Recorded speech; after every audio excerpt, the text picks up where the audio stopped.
This is the Bitcoin Otter Radio Show. Oh my God, I love you so much! On 97.7 FM, The City.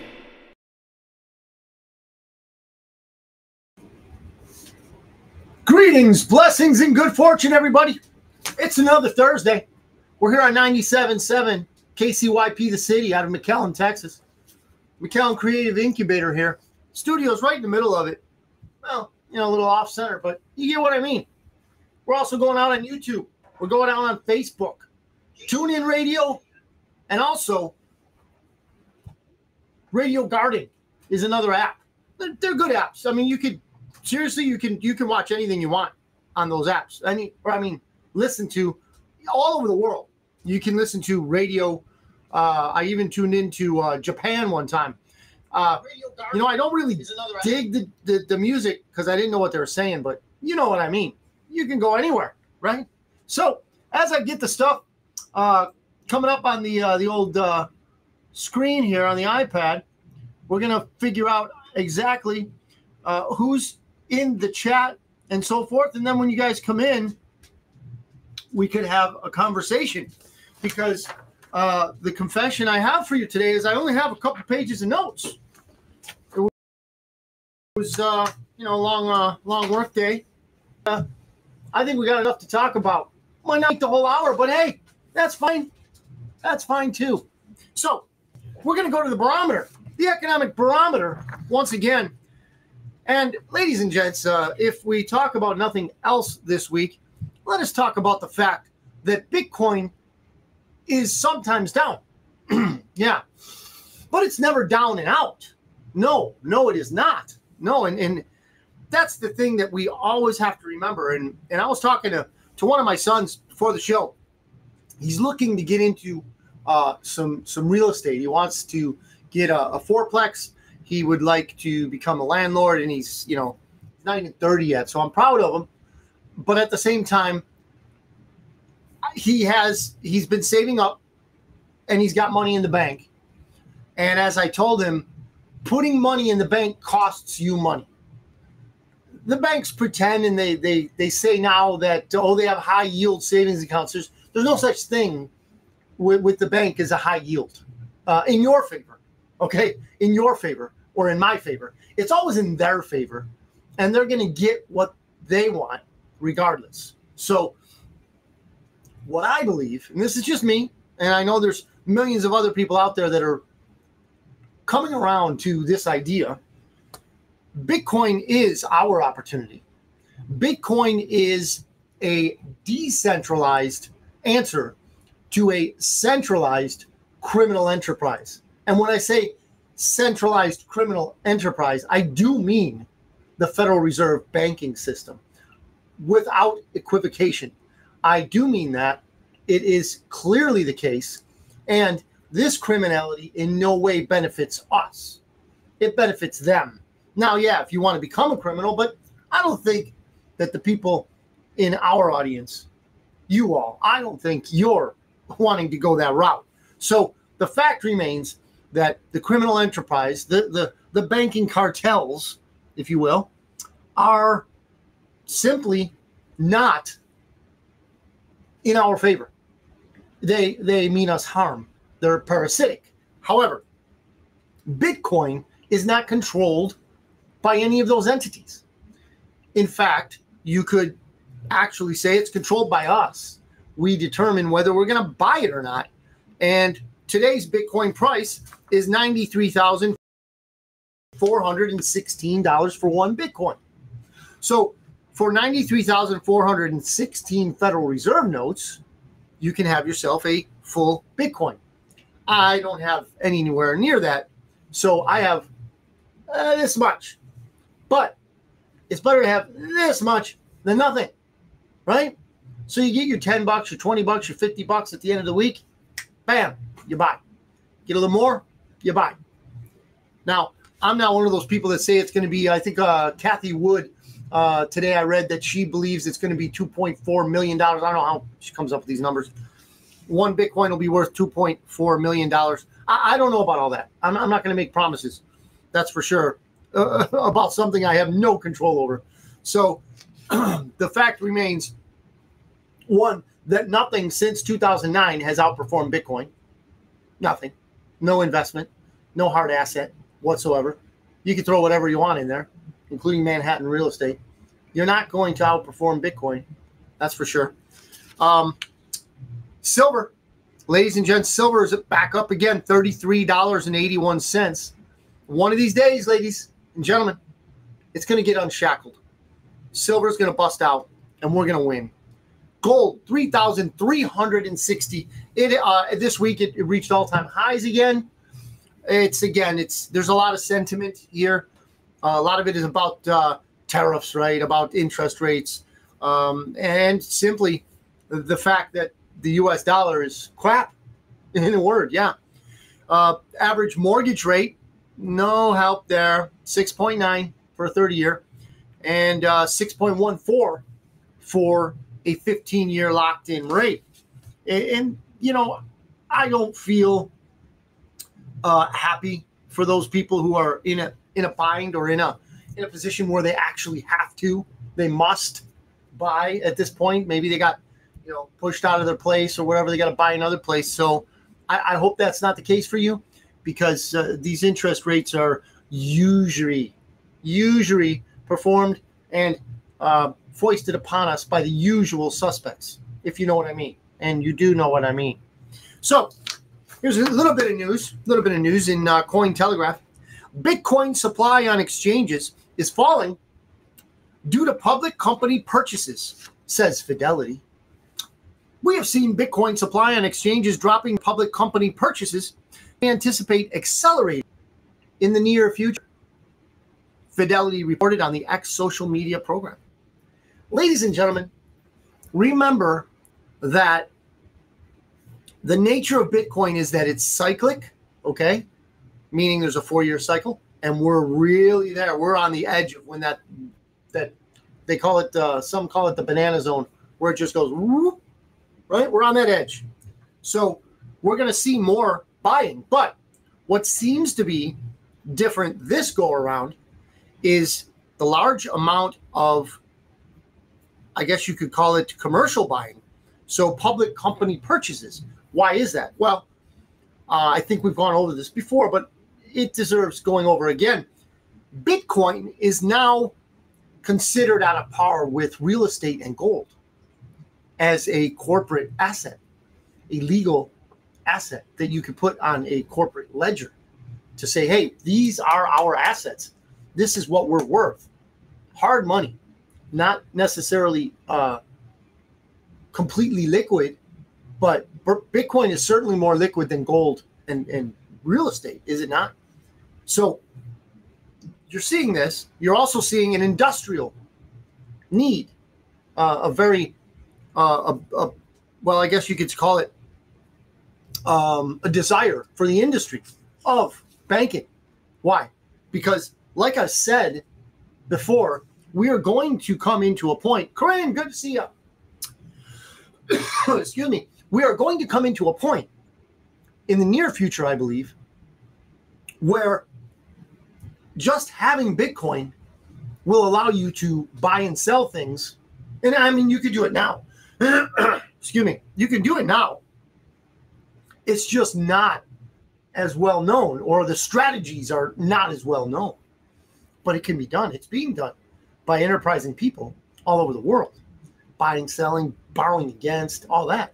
And I think the big problem about it right now is regulations, or the uncertainty about the regulations, because nobody wants the thing that they're invested in regulated out of the scope of the business world.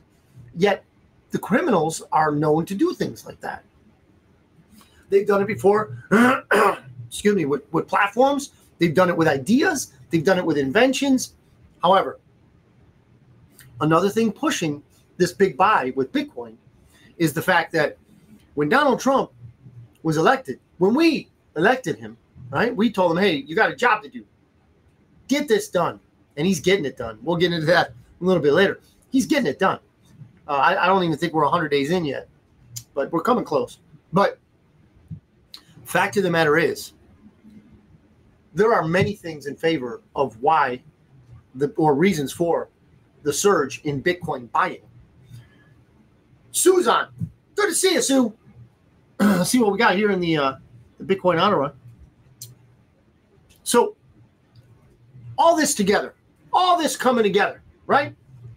A surge in Bitcoin, the banana zone ready to go. People calling $2.4 million for a Bitcoin. I'm not saying that. I'm not saying that. Kathy Wood said that. That wasn't me. She's got this venture capitalist fund that she runs, something like that. But anyway, Bitcoin is where it's at, my opinion. Get in it, get you some, and I think you'll be happy. But don't believe me. Research yourself. Do your own research. Figure it out. Throw it through the greatest thing that, how would you say, calculation metric that we have right now that they're finally letting us play with, because the government's had it for a long time. AI. So I heard this on a podcast last night. And if you're ever in for podcasts, you ever want to learn about different perspectives and stuff, I have looked at a ton of different podcasts, and there are a few that I really enjoy. Hit me up either in the comments or bitcoinotter@secure.com. Okay. And I'll answer your questions, but I'll throw you some stuff, some information. You can, go through it. But I mean, I listen to some pretty long form podcasts too. And one of them is called The Narrative, because basically what we're watching is a narrative, a series of narratives, moves, counter moves, measures, and countermeasures.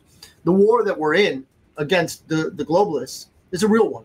It's thankfully not kinetic yet. Hopefully it won't go that way. They want it to. That's why they want to get that Pete Hegseth guy out.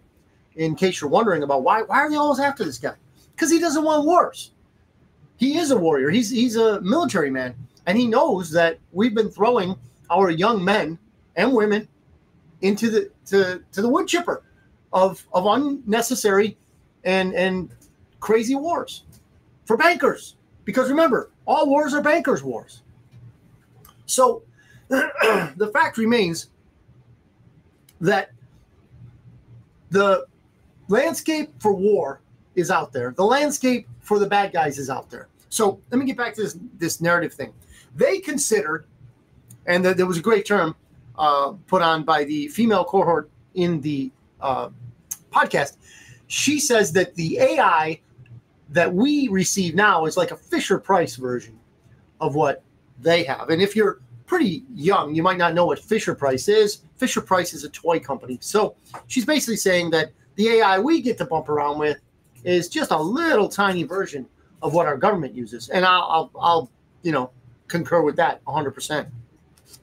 But if you're doing your research, if you're figuring out what you want to, look into, what you want to dig into, or how you want to frame your perspective on this, that, or the other, AI is very good, especially if you train it up. Again, you want more information, I've got a ton of it that I can throw your way. It's just too much for us, and sometimes it's boring for people to be on the air and tell people, hey, listen, this AI versus that AI, here's how you want to prompt it, here's how you want to train it. You want to train your chatbot to do this, you want it to give you this, you want it to not give you like I do with Grok. I've told him, yeah, I just gendered Grok, I know. But I told Grok, I said, I don't want disclaimers. I don't need disclaimers, okay? I know you're not a doctor, Grok. I don't need you to weigh in on, my blood pressure. I just want you to let me know, what is this medication? What are the ingredients? What are the off-label prescriptions that doctors have given? What can it do? What can it not do? What are the reports about it, right? And it's certainly not gospel, is any AI.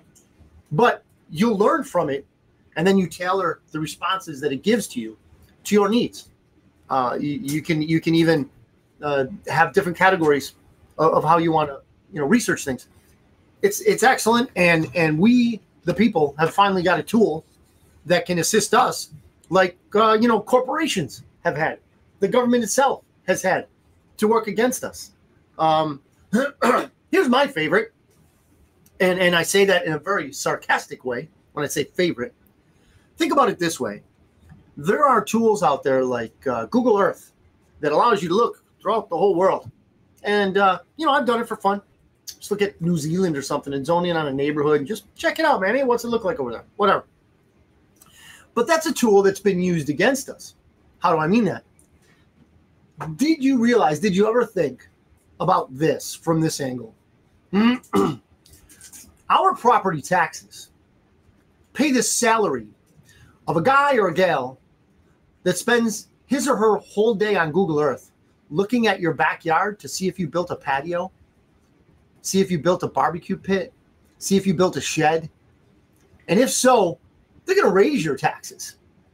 They're going to take more money from you because they sit in front of a computer all day and look at Google Earth to see what your backyard looks like compared to last month. It's crazy how they use these things against us. But we have tools now too. We just have to use them. We have to be disciplined enough to employ them in our strategies, if you will. You know, even the same thing with cryptocurrency or stock exchanges. We don't need brokers anymore. Can they help? Sure. Educated opinion and so forth. But the fact of the matter is you're in control of your money, and I wouldn't want it any other way for myself, whatever little money I have. Here's a little bit of news for you. Conservative Brief says, Trump judge orders White House to return deported migrant.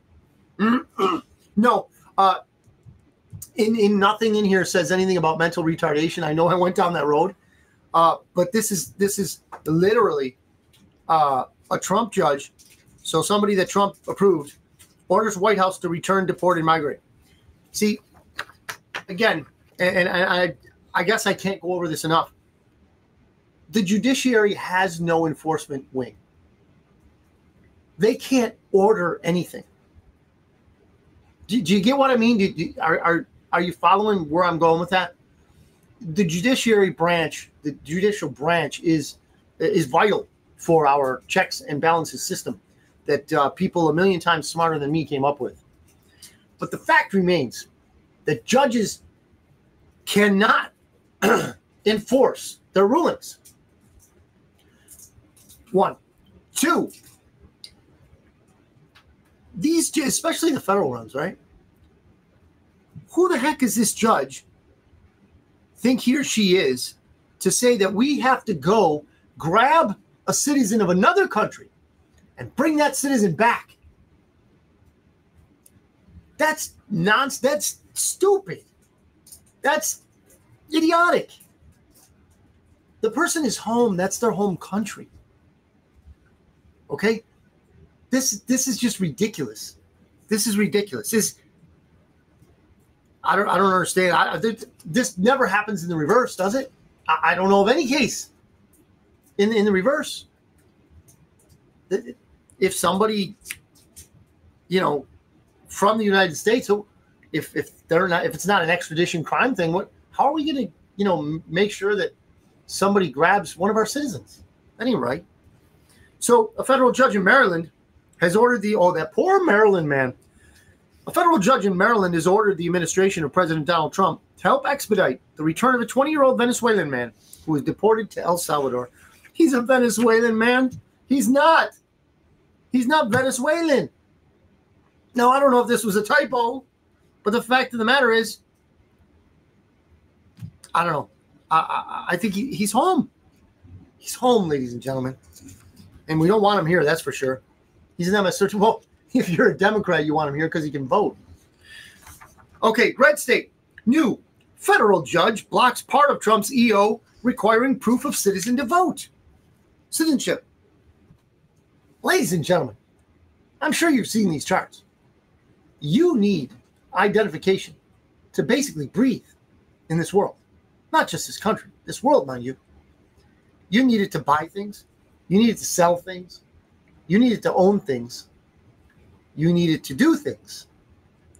Identification is a way that the establishment determines what you can and cannot do. Now, if you're a libertarian or such, you might think, oh, that's bunk. And you might be right in many cases. But the fact of the matter is, you need ID. Except for one of the most important things you could do civically, vote. Well, why is that? Well, because there are cheaters. There are communists. And the only way they can win is by cheating. Commies going to commie, ladies and gentlemen. And they're going to commie hard. And that's why we invited something like 50 million illegal aliens. Yeah, it's that high. Something like 50 million illegal aliens are bumping around our country, and you're paying for it. How do you like them apples? You're paying for it. They tapped into our Social Security system. Why? One, so that we could pay for them. Two, because then they can get identification and vote. Yes, because even mentally challenged communists know that at some point you're going to need, or in some places you need ID to vote, not just to buy cigarettes, alcohol, drive, get a library card, but to elect the leader of a free nation. You need identification. You seriously, you need it. In fact, the so-called Democrats who do not support democracy whatsoever, these people have told us in the past that not having identification was basically tantamount to enjoying and participating in corruption, because it's rife with corruption. Of course, what do you think the pandemic plan was? Get us all in our houses, make us send in ballots via mail. Who knows who filled out those ballots? You don't know. That's how they stole the 2020 election. Yeah, I'll say it. I'll say it again. They stole the 2020 election. It's obvious. I mean, only someone with, a higher education, only someone with a Harvard degree would think that it wasn't stolen. Okay, we'll add some other Ivy Leagues in there. Go ahead. Be my guest. But the fact of the matter is, a rational person doesn't think that way. Now, Judge Colleen Collar Cotelli, always got to be 4 names, right? Or 3 names, yeah. District DC Court entered a preliminary injunction in a trio of consolidated cases involving President Trump's executive order regarding election integrity. See, here's the thing. If we have election integrity, we don't have communism. Because we don't want communism. Most people don't want communism. Even people who are lifelong Democrats, they've watched a lot of TV. Even they want identification. Now, it's your so-called Democrats that make money being Democrats. They're the ones that don't want the identification in the voting process, because then they will retain power. Absolute power corrupts absolutely, right? And that's what they want. They want it so there will be no more elections. Or if there are elections, then they're shams. Because you don't have no identification, you just, all illegals welcome. And then when we're, down to the level of, I don't know, you think of any sub-Saharan country, we're down to that level economically, morale-wise, and we're right where they want us, right where they want us. So I'm going to sign off a little early today. And I know this is just a half an hour, half of the show. But I want to leave you with something that to me is very important. In fact, it's all important. And if we have hopes for our nation, if we have desires for our family's prosperity, we're going to figure out a way to draw on a higher power than ourselves. And it's not hard. It's simple. Sometimes it's not easy because we have to give up a lot of things that we think are important. But it is very simple. It's asking God to help us. It's putting ourselves in the position where He will deign, and I mean that in all seriousness, deign. He will bring Himself down to our level. And we have no conceptual idea. We have no conceptual understanding of what it is that distance looks like, because God is so far above us that we can't even imagine it. So He has come down to us in in the form of his son, Jesus Christ. And he said, even before we were given the King of Kings, in one of the Old Testament books, and this is, in my opinion, my humble opinion, so true and so effective, that if we are to do this, we cannot lose.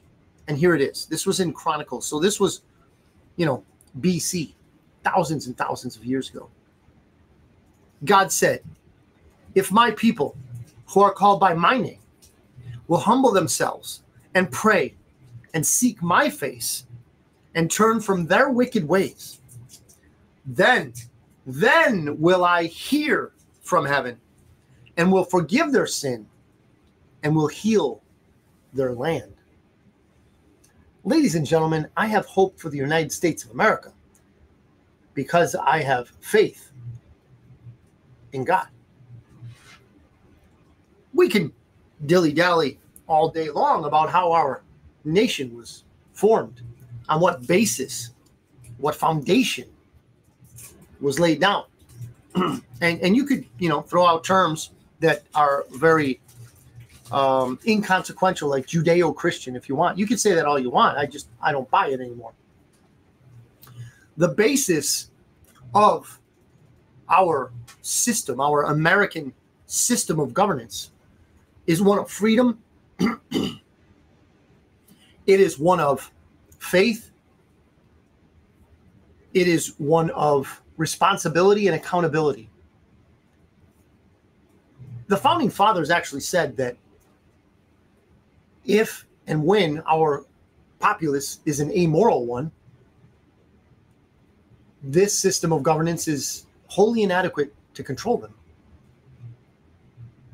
When we say that, Jesus Christ is the way, the truth, and the life, to me, that means he's dependable. And if we, who call ourselves by his name, it's not saying that the people who don't believe in Jesus, if you don't believe in Jesus, that's you. That's your choice.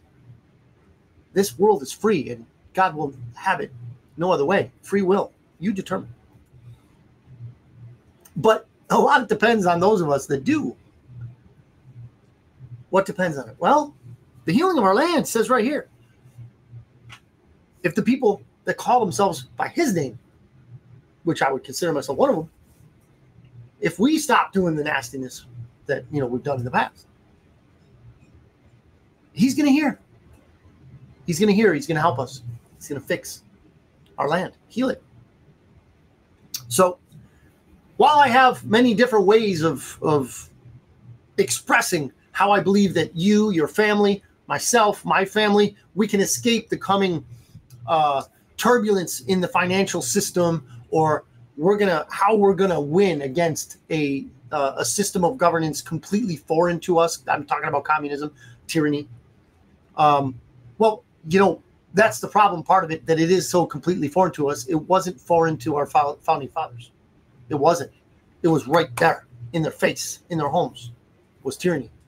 And that's why they wrote the Bill of Rights. That's why they wrote the Constitution the way they did it. Okay?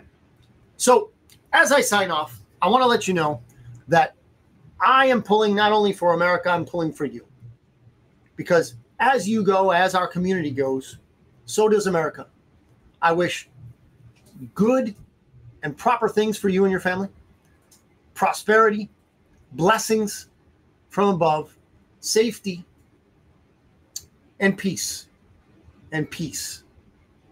Peace that passes understanding, because that's how God gives it. We don't have to understand it, but we can be peaceful.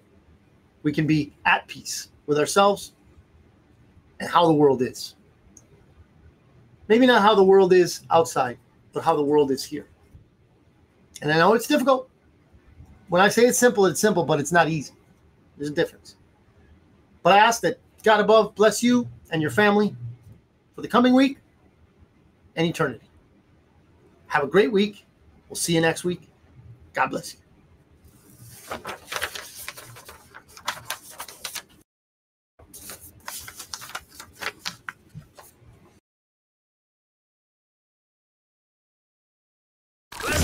This